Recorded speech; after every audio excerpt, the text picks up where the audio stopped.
Think it's fun to dislocate your shoulder as a neat party trick? Think again, pal, because all that high-class entertainment is putting your joints at risk, and we're here to tell you to cut it out. This episode, Kristin is covering the statistically significant connection between neurodivergence and hypermobility.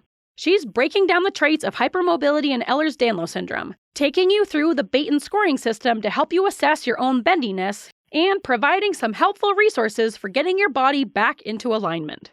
If your skin stretches for miles, you have a loose front, or you're blissfully unaware of where your body is in space at all times, come join us for a stretchy little episode. Your tendons and joints will thank you. They said that we'd grow out of it.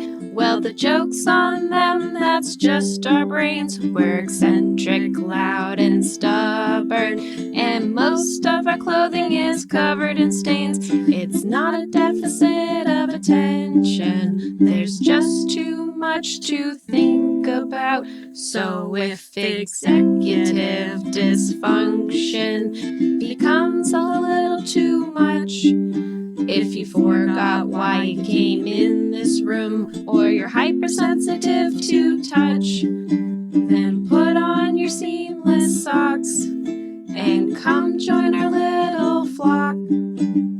Bitches stimming together, we're weirds of a feather, weirds of a feather.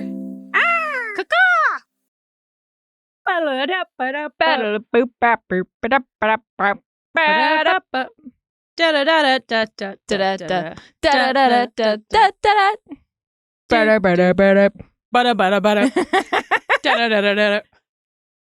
All right.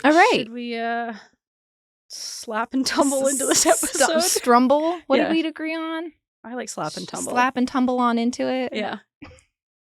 Yeah, let's do it. I'm doing it. Okay. Welcome to Weirds of a Feather, an ADHD-Adjacent podcast. I'm your host, Grace Beret. And I'm your host, Kristin Stanhope. We've slapped, we've tumbled, and now we're here. We're into it. Ready to go. I have a question. What you got? Do you like spring, the season? Springtime, anything time. Do I like spring? Do you like spring? Yes and no. And that's it. I'll leave it at Okay.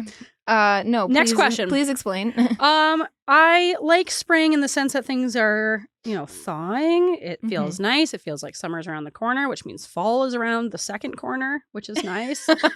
I don't like how it messes with your emotions where you're like, oh, it's so beautiful out. And then the next day it's like rainy and like 35 degrees. Yeah. Fuck spring. Yeah. Is my. It gives you hope just to take it away. Like it's so, especially spring in Maine. I would say spring on the West Coast is amazing. Beautiful. It's like spring comes and now it's like you're into the summer They weather. have like almost eternal spring. They have like 3 months of solid spring. It's like it's not going to rain again for like 4 months. Right. Maine probably has about 2 days of spring. Yeah.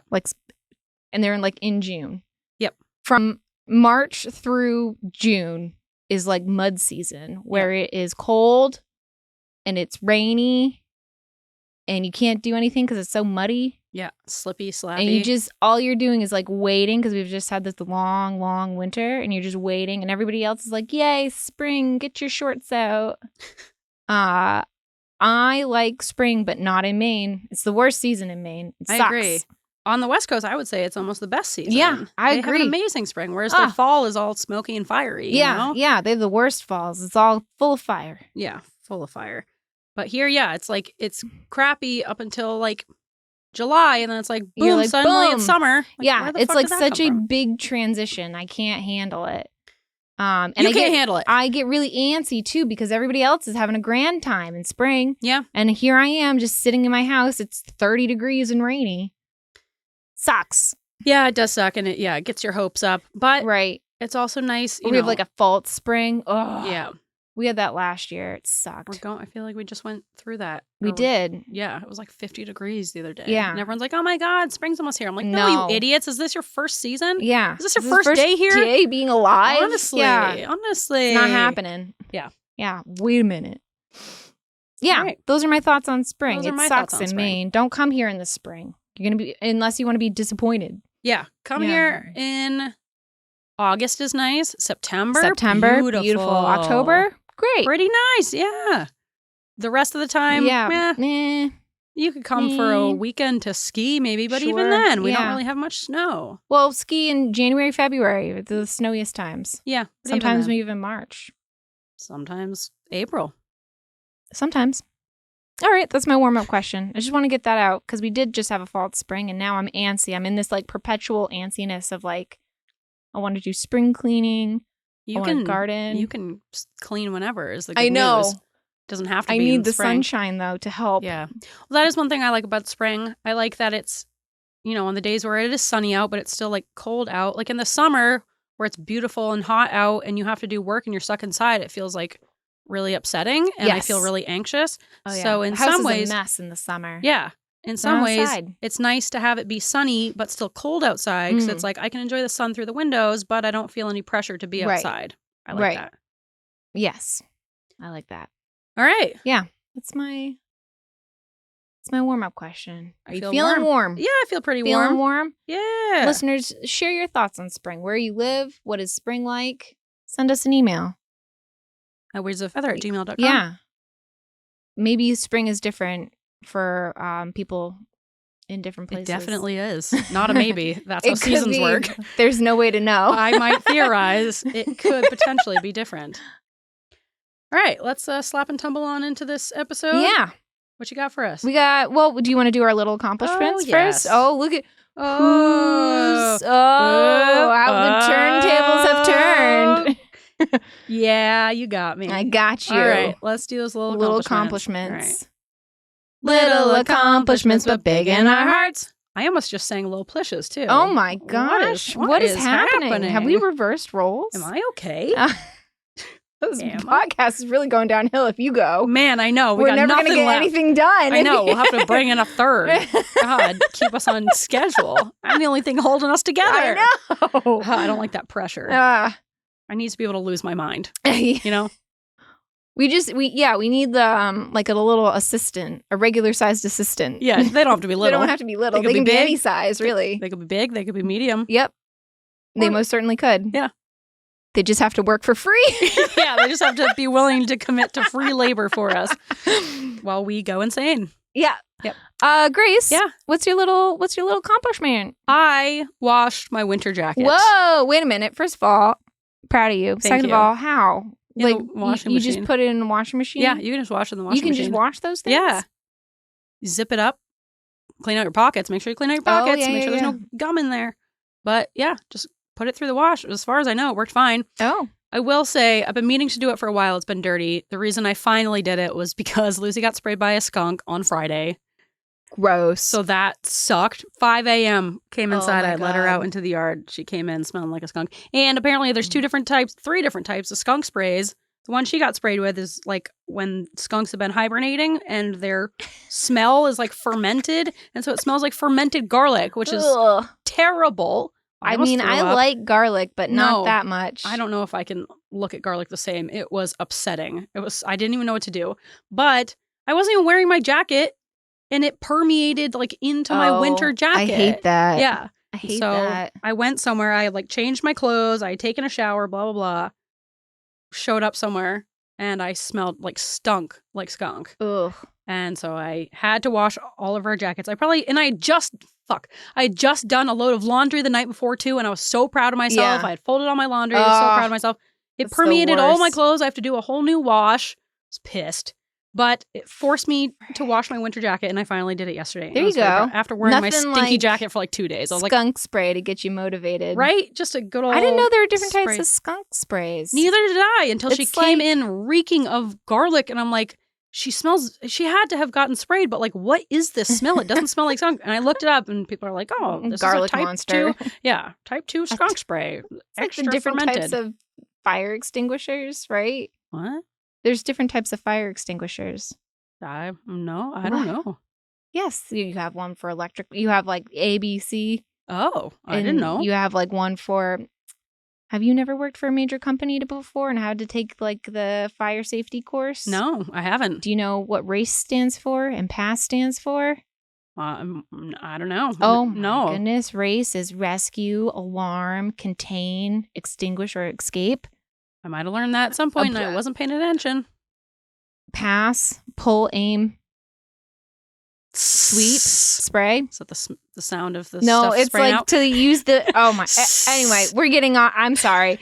I thought you were going to be like, yeah, it's just like how there are different types of fire extinguishers. No, I had no idea. You're introducing a whole new subject to me. There's different types for different fires. Like a grease fire? How do you... Grease fires. I forget which. I think that's what C. Sometimes you have A, B, C. You can have like the 3-in-1. I think that's what most kitchen, like we have a little fire extinguisher in our kitchen, which you should have. If you can have A, B, and C all together, why wouldn't they just all be A, B, and C? Why do you need separate ones? I'm not a fire extinguish master. You're not? I don't know. Well, I just take don't introduce a subject unless you know every single fact about it. This is probably going to be our next bagel bite. Is going to be fire safety. It sounds boring. It's going to be boring, but it's going to be necessary. Boo. Oh my God. All right. What'd you fucking accomplish? I'm just kidding. I'm sure they'll be very interesting. And it's very important to know fire safety. It's really important to know fire safety. If there's a fire, I'll Google it. Nothing like being in the heat of the moment. Because you don't want to pour water on a grease fire. Yeah, I know that. It'll make it worse. Know that. The rest I can figure We're doing out. fire safety next time. Fine. Probably we're going to do attention. Fire Safety Basics 101. Fine. My grandfather was a fireman. Well, it's in your blood. It's in our blood. That's why you know it. The Stanhope gene. Yeah. Yeah. That and a strong chin. Yeah. It really is, yeah. All right. What'd you accomplish? I did one of my little New Year's goals. I finished an audiobook. Woohoo! Good job. Yeah. Check that off. Checking it off. And I'm not going to say which one it was because I'm embarrassed about it. Why? I would call it a spicy romance novel, and it was almost too much spice. Oh, couldn't handle the spice? I could not. I thought I could, and I definitely was not prepared. Is it appropriate? The title? No, just the book in general. The book is not appropriate for children. Not appropriate. It wasn't appropriate for you. It wasn't appropriate. I've read spicy books, but I was not like ready for this one. Just like straight up porn. It was just, I was like trying to wash dishes. I was like, oh my God. I was like, wow, they're really like, we're still going. It's like a whole chapter of descriptions, but yeah. So you know what? It was a fast-paced book. That was for sure. You flew through it? Nice. And I finished it, and so I'm excited. I'm excited to move on to like more serious books. Yeah, you got to work your way up. But you know, it was surprising. I didn't know. I've read these in the the big one is A Court of Thorns and Roses. I didn't know if it was roses or thorns and roses. That one I've read, and that one's good. I've tried to get into that like 3 different times. We have a friend who's like really into these books, and I want to start reading them so we can talk about them. Our other friend Laura keeps telling me to read them, and honestly, when she keeps, I think it's probably my PDA. Oh yeah. The more she tells me to read it, the more I'm like, no, just because you said to, I'm not going to. Hear that, Laura? You don't listen. Well, I'm doing a call out. If you have any a little bit tamer than usual spicy books recommendations. With like a little, I want some plot development. How about that? That's my little bit of plot, a little bit of adventure. Let me know. Yeah. What are your thoughts? Start a little book club. Yeah, I'd love to. Spicy book club. We say that all the time. I know. We'll never do it. Let's not get ahead of ourselves. If you have any recommendations, let me know. Because right now, this is the only kind of book I can read or listen to. Hey. Better than nothing. Yeah, it's embarrassing. You're reading. And it's I'm not embarrassing. Sharing it on a public platform. But yeah. But yeah, I'm excited. I finished a goal of mine, and yeah, I'm proud of you. Thank you. Are you ready for this meat? Yeah. Speaking of spicy, throw some meat on the barbie. Yeah. We got meat today. Meat. Should we just make our meat song "Meat Candling Peter"? I thought it was. It is the meat. It is. The meat. But you want to do Meat Candling Peter instead? No, probably not. I just thought it'd be funny. It would be funny. What's our meat, Kristin? Our meat today is one I've been waiting. I wanted to do, and now we've done it. It's been marinating. It's been. Oh, meat pun. Oh my gosh. It's hypermobility and ADHD. Woo! Sweet. I'm psyched you're doing this. I feel like we talk about it all the time. We talk about it all the time. And I feel like the more I look into it, the more I'm like, oh my God. And like my hips have been popping out of place. And my, and I'm just like, ugh. So I've got some great resources. And this one, if you're not doing a task right now, like if you're just sitting, get ready to get up and move because I'm going to make people do things. Oh. If you're driving, this doesn't apply to you. Yeah, this doesn't, or operating any sort of like machinery or doing any sort of laborious task at all. Maybe focus on that. Do this later. Yeah. But let's go over some vocab first. So joint hypermobility, what is that? It is a joint that has a greater than average range of motion. So beyond what is like really expected from the joint. And then you have different types of hypermobility. So you have localized, which is just like one joint. You just got one guy who's like extra bendy. Oh, you can just have like one guy? Yeah, you can have one guy. Oh, yeah. I didn't know that. And then you have peripheral. So it's just fingers and toes. So people who have really bendy fingers and toes. Phalanges. Mm-hmm. And then you have generalized hypermobility, which is what we're going to we're going to talk a lot about generalized hypermobility syndrome, and Ehlers-Danlos Syndrome. So generalized is 5+ joints. You got multiple bendy joints. Hypermobility syndrome is joint hypermobility plus symptoms. So these can be GI symptoms. These can be headache, fatigue. We're going to go over it. Okay. So it's not a syndrome if you're just like extra bendy. You can just be extra bendy and you're just an extra bendy guy. And that's generalized hypermobility. Okay. But if you're extra bendy plus symptoms, now we got a problem. No, it's not a problem. It's a syndrome. Yeah. Yeah. Kind of a problem. And then Ehlers-Danlos is like a specific, you have the joint hypermobility and then you have and symptoms, and it's a very specific criteria. Okay. And I felt like for the purpose of the episode, because it's one of those like you have major criteria and minor criteria, and you can either have like 2 major, 1 minor, and for the purpose, we're going to I think of it as like hypermobility syndromes. There's a lot of them. And then Ehlers-Danlos is a part of hypermobility syndrome. So like everyone with Ehlers-Danlos has hypermobility syndrome, but not all hypermobility syndrome people have Ehlers-Danlos. All right, I gotcha. Does that make sense? Yeah, I'm on board. So I don't want to use them interchangeably, but I might by accident. All right. And so it's Ehlers-Danlos is a specific type of hypermobility disorder. And actually within the Ehlers-Danlos community, there's 13 different types of Ehlers-Danlos. I know. What?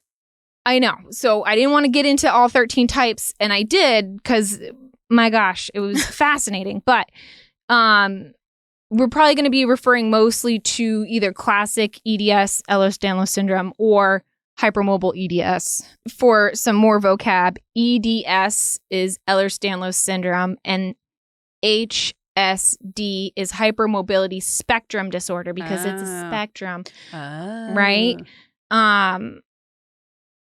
And we'll get to that in like a second because I'm going to talk about it more. But why do we as neurodivergent people care about hypermobility? It doesn't seem like we talk mostly about brain stuff. Why are we working ourselves upset? What am I saying? Why are we upset? Why do we care? Working ourselves into a tizzy? Yes. Is that what you're going for? I'm doing that right now. You're getting upset. Oh, George is getting upset. Why do we as neurodivergent persons care about hypermobility? We don't. End of episode. No, and we're done. On to the pod. No. We do because it's extremely comorbid. And we even talked about it briefly on our comorbidities episode. One study found up to 51% of people with hypermobility also had either ADHD, autism, or dyslexia. Whoa. Do you know why? Did they say why? They don't know. Oh. There's like, and so that's weird. one study, but there's many, many more. I think I listed at least 3. Let me learn. There's at least 2 in the resources, but there are many, many studies that are showing like 50%. So like out of the 2 of us, one of us is going to be hypermobile. And it's you. It's me. Yeah. You with the stretchy skin. Me with the stretchy skin. Yeah. Kristin, stop playing with your skin. This is just very stretchy. So it is, and it's the way our bodies move, and we care because it affects quite a bit of us. So that's why we're talking about it.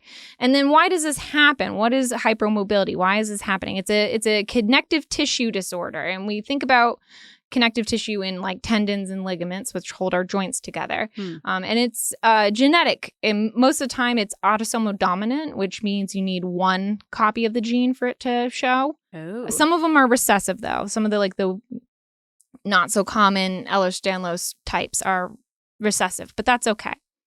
And so hypermobility spectrum disorders are a series of disorders where collagen, which is a key building block in several anatomical structures of the body. We think of collagen, like I said, in tendons and ligaments, but collagen is literally everywhere. It's in your skin, it's in your GI tract, it's in your arteries and your veins. So it affects every part of your body, even the arteries in your brain. Whoa. Do hypermobile people have super smooth skin? Are you going to get there? Well, that's one of the things. It's mostly for it's a requirement for Ehlers-Danlos.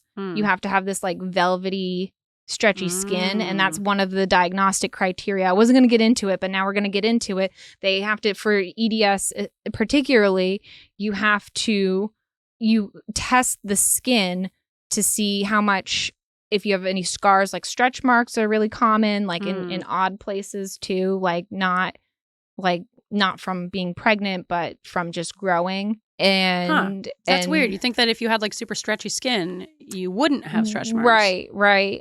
But there's just not a lot of collagen in there. So it's lots of elastin, not a lot of collagen. And so, yeah, that's one of the diagnostic criteria. We're going to get there. Okay. But I didn't really go into depth about it because I didn't. Well, I was just wondering about, the people say that ADHDers and autistic people tend to look about like 10 years younger than they actually are. And like, I think there are a lot of factors to that. But I wonder if one of those factors is like half of us have some kind of hypermobility thing.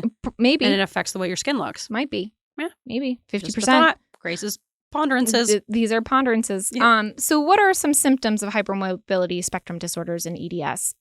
Joint instability is like the number one thing, because that's like the whole thing is you've got these unstable joints. They either sublux, which means it kind of slips almost out of the joint, but not entirely. My left shoulder, I used to do that as a little party trick.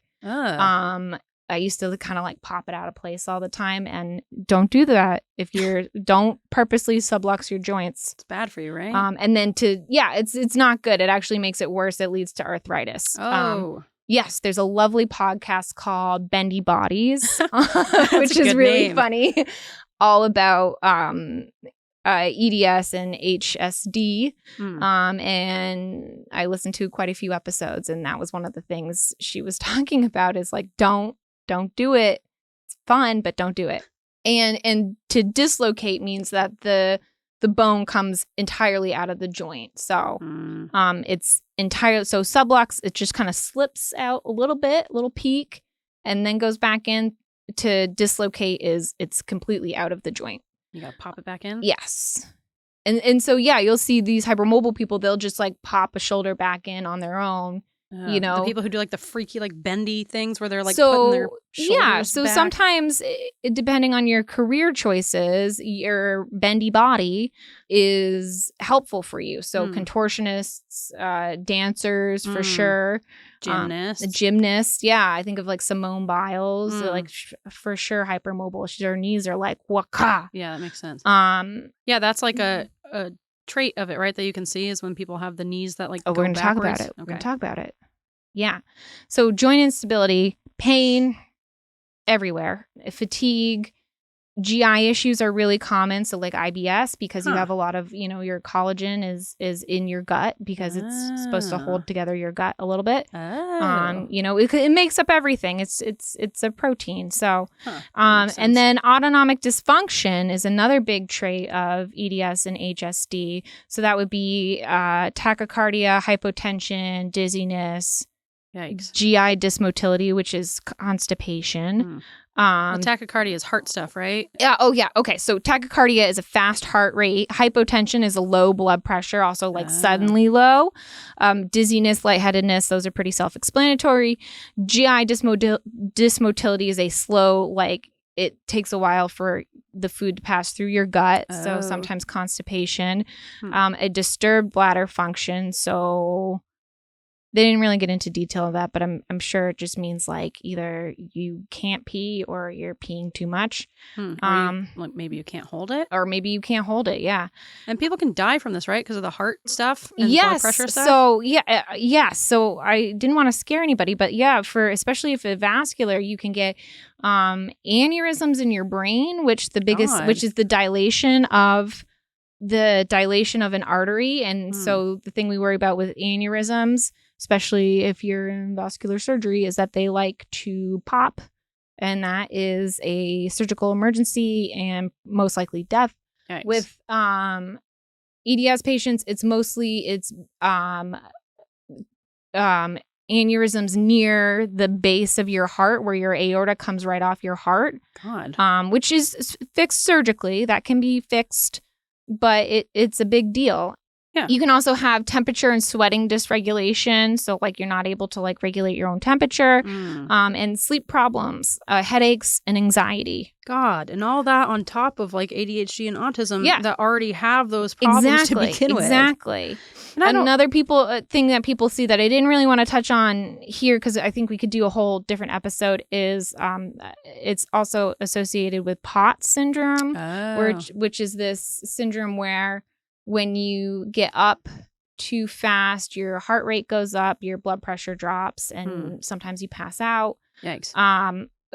Maybe that will be another episode. I don't feel comfortable enough talking about it because I haven't done the research on it. Yeah, maybe a future episode. I think it's good to talk about, I know we don't want to scare people, but also I feel like some of this can sound like, well, you're extra bendy, like, so what? But like, people, when I heard that people died from this, I'm like, oh my God, this is like a really pretty serious thing. It can be debilitating. Doctors like won't diagnose it. I've seen stories on TikTok of people who were like trying to get a diagnosis for years and years, couldn't get diagnosed, and then they died from like a heart complication. Yeah. So the aortic root thing is a real thing. You can have heart valve complications.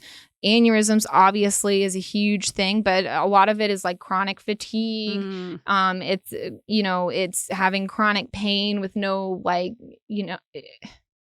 chronic pain so hard because it's like there's no like specific thing of why you're having this pain. Yeah.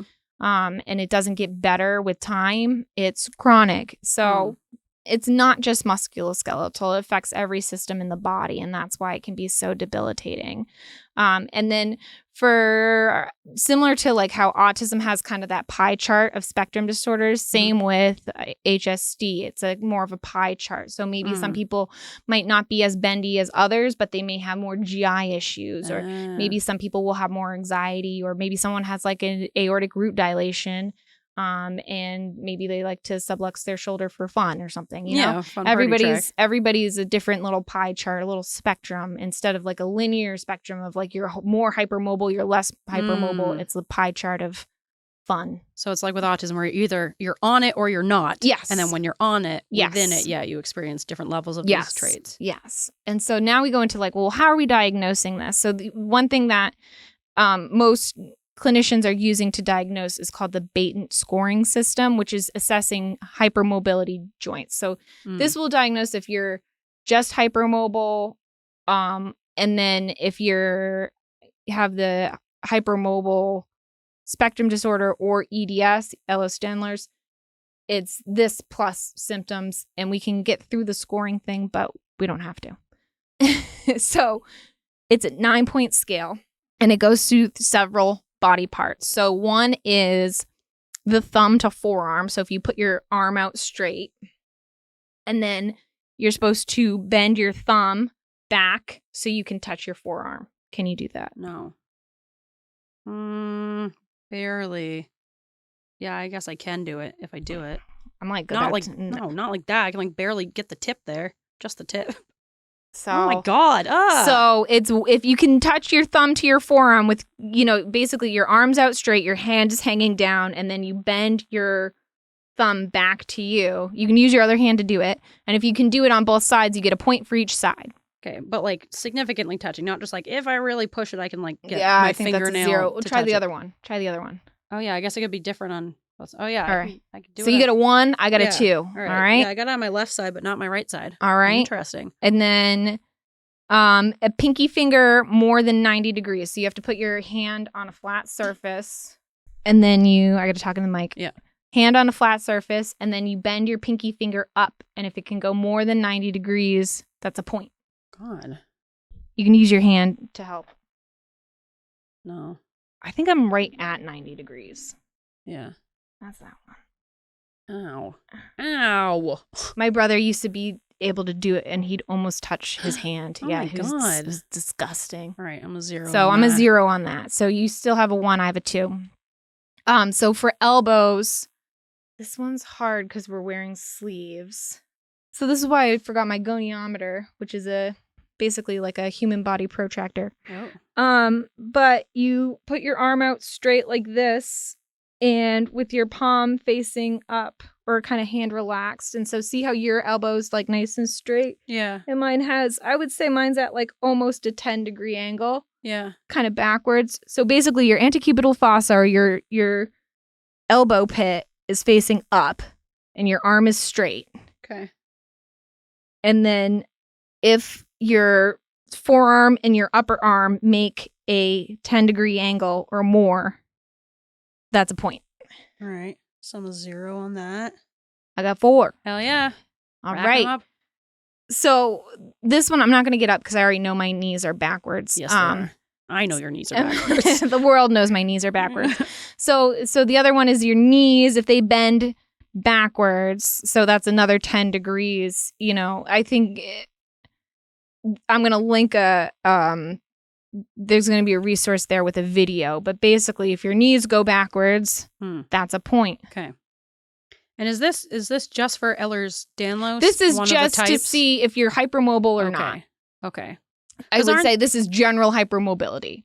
Not to muddle things up, but isn't there also like a type of Ehlers-Danlos where like you're not going to be flexible like this, but like you still have it? One of the 13 types. Okay, that's what I thought. Yes. There's 13 types of Ehlers-Danlos. Okay, so like even if you're not hypermobile in the way that we're talking about, but you have like other symptoms, you could still have a form of Ehlers-Danlos. So this makes it super fun and clear. Yeah. So it's really like great. Easy to diagnose. Right. So yes. So this is just assessing your hypermobility. Okay. And I would say either generalized. So this would be definitely in your classic Ehlers-Danlos. This would be in your hypermobile Ehlers-Danlos and a couple others. Okay. And this would be definitely in the hypermobility spectrum disorders. This would be one of the things. Okay. So the knees backwards. And then the last one would be the spine. And basically you bend forward. And this is kind of, some people can do this and they're not hypermobile. They're just really flexible, which is another like gray area. Yeah. But bending forward, can you touch the floor with flat hands? No. I can. Touch the floor with flat hands? Yeah, I'm going to try. No. Yep. Oh, now I can't even get it. That's all right. I believe you. Okay. Well, I You can can't. show me later. Show me later. I'll show you later. So I have That's crazy. 2, 4, 6, 7 out of 9. Oh. And you I have 1. 1. So positive Beighton score is anywhere 5 or higher in adults, 6 or higher in children before puberty, and 4 or higher in adults over 50. Okay. So I'm positive. Hell yeah. Yeah. Congrats. Right. So that's just assessing if you're hypermobile. So assessments for Ehlers-Danlos and hypermobility spectrum disorder, they take that into account. Especially with Ehlers-Danlos, they take into account whether or not you have the stretchy skin. So it's a velvety, they take the feeling of it, they look for stretch marks, and I think they actually like measure how stretchy it is. Yeah, so to assess for EDS and HSD as a whole, you do the Beighton scale, you look for the skin stuff, And any like past medical history. So like, are you someone who rolls their ankles a lot? Do you sublux your joint as a party trick? Do you have a family history? Like maybe, you have like an uncle who was diagnosed with Ehlers-Danlos or something. And then any additional tests. So maybe for like the vascular EDS or something, they may need like a heart ultrasound or something to look at. Or, other tests for different subgroups. So there's a lot of different considerations, but the Beighton scale, and it's not like it's just assessing hypermobility, but that's the one that you'll hear about most when diagnosing. And it's not just the Beighton scale. It's like this is in addition to other things, if that makes any sense. How are your ankles and your wrists? You know what? For a hypermobile person, I've got sturdy ankles. I was going to say, have you ever sturdy girl sprained your ankle? No, and I wear foam Danskos at work, but I used to wear like the harder Danskos, and there's something you can do called the Dansko roll because it's such like a platform shoe that it's really easy to roll your ankle. But I wear foam shoes in the OR because you can wipe those with a wipe. They get dirty. You love a foam shoe. I love a good foam shoe. Yeah, you do. No, I've got really sturdy ankles. You do. My wrists aren't the best, but I've never like injured my wrists, but I've got really sturdy ankles. My hips, not great. So like when I do like core exercises, like leg lifts or anything, my left hip will just like love to just like pop out of place. Mine kind of does. Mine will like click and stuff too. I wonder if like on my left side, you might be a little hypermobile on the left. Like just on the left? Yeah. That's maybe weird. Your left side's a little fucked. It is. In general, it is a little fucked. But yeah, so how do we help ourselves? Well, it depends on like where you're scoring on your hypermobility spectrum chart, So if, for example, if you have a lot of IBS symptoms, you might want to follow a special diet like the FODMAP diet, which is recommended for IBS. If you're someone who has a lot of like anxiety, maybe you do, you have to deal with that. You deal with your symptoms as they come, basically. Yep. But for the overall, the Ehlers-Danlos Society recommends following a low sugar diet because apparently that reduces inflammation, which is supposed to help. I know. Ugh. Sucks. The worst. And then with hypermobile people, they do recommend exercising and like keeping your muscles toned because that will help. Maybe you don't have any you have really relaxed tendons, but if you can keep your muscles toned, that will help keep your joints in place. Stabilizes. Yeah, but there's a caveat to that because with exercise comes, accidents, and that's how you dislocate a shoulder or something. So they recommend avoiding like contact sports. Makes sense. Or things that have lots of like twisting. I think of what's that where you're like shot put? The shot put. Yeah. No shot put. As well as like high impact running or jumping. So not that I'm doing any of those. No. They are recommending low impact exercises like swimming, Pilates. I think every place I read recommended Pilates because Pilates really helps your core. Which really affects your posture, and that will actually affect how you stand as a whole person and kind of align the rest of your joints. That makes sense. I have 2 really great TikTok resources. I cannot get enough of this lady called Tracy AuDHD_pain. She's at the Tracy Rodriguez on TikTok. She's like, I think she's a witch. I think she is like I think either a physical therapist or something, but she specializes in hypermobile people and ADHD. Nice. And she will be like, do you have this weird twinge in your neck? And then she'll like have all these diagrams being like, well, you probably have this forward neck posture, which is affecting this, which is affecting this, which is affecting this. And it's wild because she's always right. Almost like she knows what she's talking about. It's insane though. And it's like everything's affected everything. But one thing she really talks about is because we're hypermobile, it's really hard for hypermobile people to tone their abs because that whole like sheath, all the tendons in your abs are relaxed. And so we have this anterior pelvic tilt where your whole pelvis is tilted, which affects your knees because your knees aren't sitting straight and your hips aren't sitting straight. I definitely have that. And then you have almost like this sway back.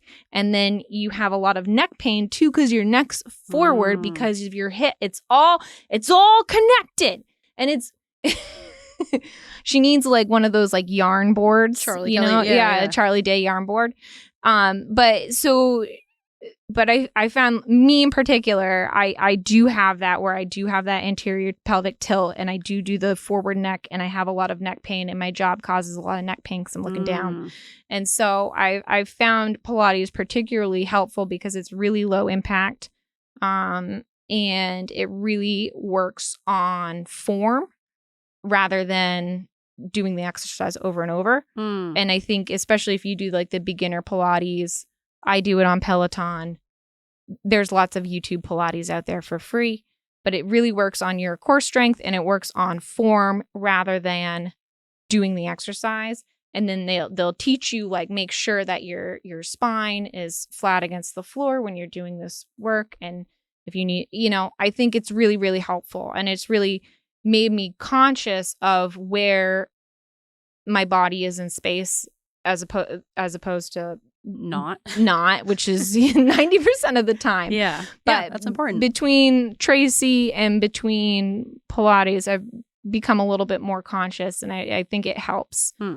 The other TikToker, I think you sent me this lady, Burritos and ADHD. I knew you were going to say her. Yeah, she's a fitness trainer who specializes in those hypermobile people and EDS. Yeah. And I think she is EDS. Yeah, I think she is too. And she's fantastic. And we said not a lot of like high impact running and jumping and bending and twisting, but she lifts weights and she's so strong. So strong. And she specializes in those with ADHD. She has a whole TikTok on like why it's hard for ADHDers to exercise.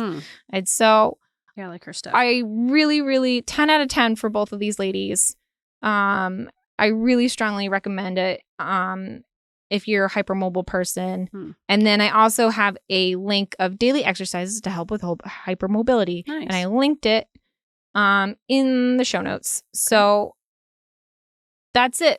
All right. Well, that's all I got. I was going to say, isn't another thing about Ehlers-Danlos or hypermobility, like you think that you need to stretch because it feels like I'm so sore, but actually because you're hypermobile, like you don't really want to stretch as much and you want to work on like strengthening. I'm sure that TikToks you provided cover this, but you strengthen like the opposite muscles to like, instead of like stretching the ones out that hurt, you want to like strengthen the ones that will like kind of put you back into place. I'm not saying that correctly, but I've seen a lot of people talking about how you really shouldn't be stretching all the time because like you think you need to stretch, but then you're really, taking this tendon or muscle that's already like too loose and you're just stretching it out more and more. Can I share a secret?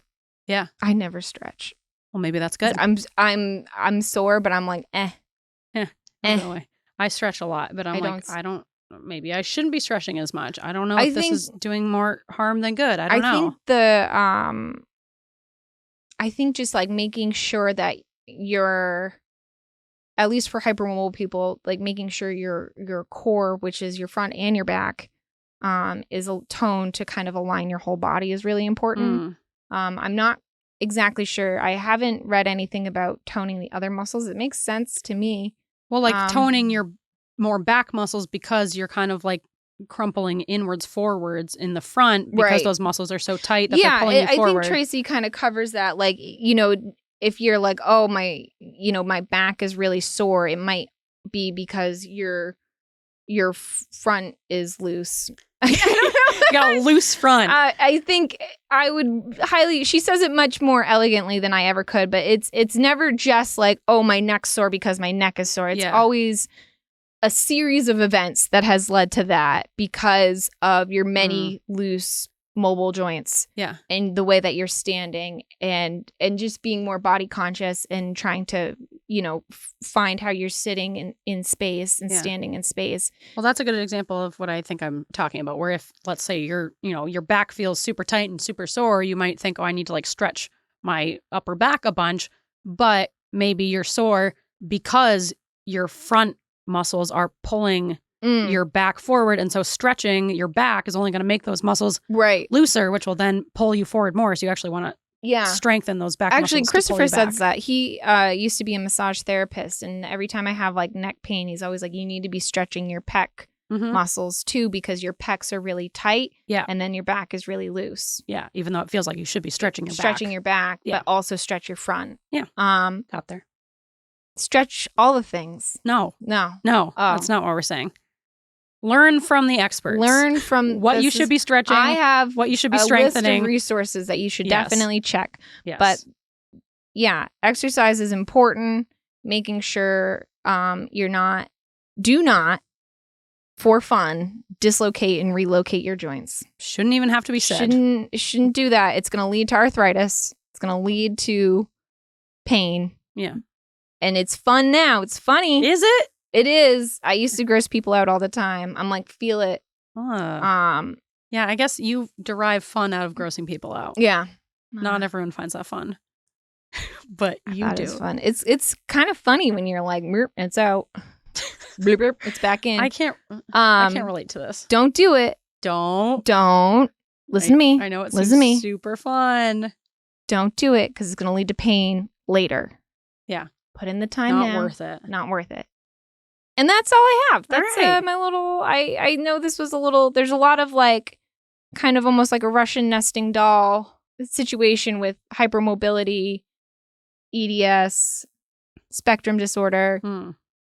Hopefully most people followed it. But I think if I could just sum it up as a whole is that 50% of AuDHD, ADHD, autism, dyslexics have some sort of hypermobility.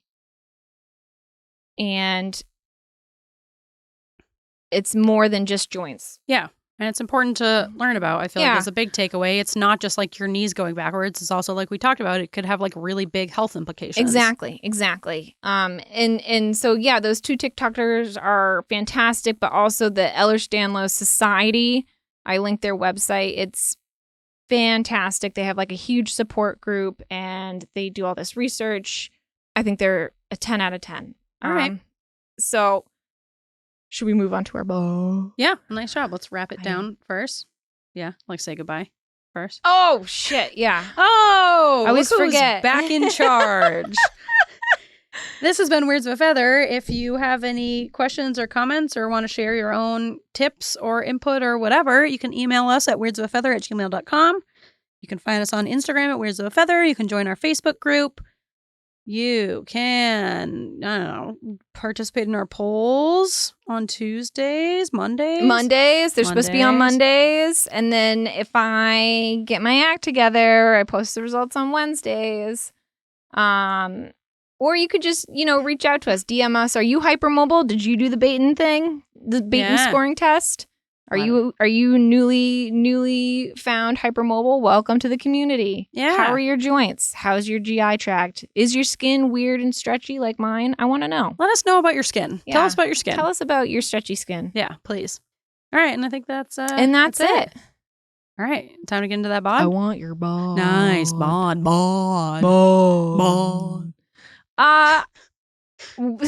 Today's bod is a white-breasted nuthatch. Down. It is a small black and white bird found in North America. Frequents bird feeders, especially during the winter because I don't think it migrates. I think it just hangs out here. And let's go to that call. So your fun fact is it hangs out at bird feeders? Yeah. Couldn't that be said for most birds? Well, not all birds go to bird feeders. Yeah. Some birds. Yeah, I guess others wouldn't. It's just like it doesn't, okay, so it doesn't have a fun fact, okay? What is it? There's no fun fact? Berries and insects. It lays eggs. It does bird things. Well, every other bird has some kind of, Yeah, because I look for distinguishing feature. Interesting bird.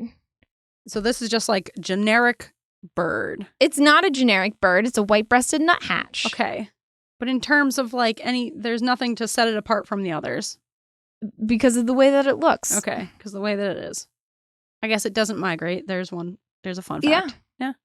They build nests. Whoa. Yeah. Keep an eye out. Right? Sorry, I wasn't trying to shit on your Well, I'm just... bird. So, okay, here's a fun fact.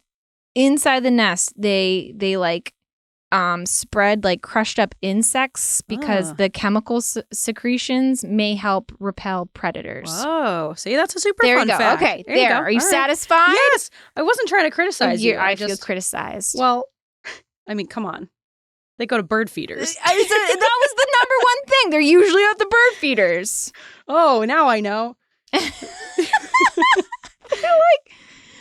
That's what they do. Well, the insect fact is a very fun fact. Okay. Thank you. I'm glad you feel better about it. I do. Much better. I just think he deserves his time in the sun. Well, I thought that was, I guess it wasn't time enough. All right, let's hear that, bud.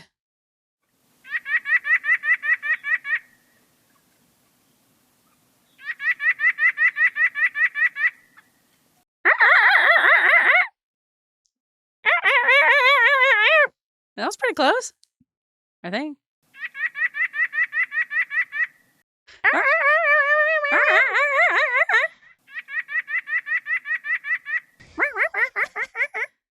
I think we got it. You know what? Yeah. I feel pretty good about that one. Yeah, I feel good about that. You know what? Every once in a while, I like to throw in one that is doable. We needed a win. We needed a win. We needed that. That was a win. That was good. There we go. All right. Sweet bod.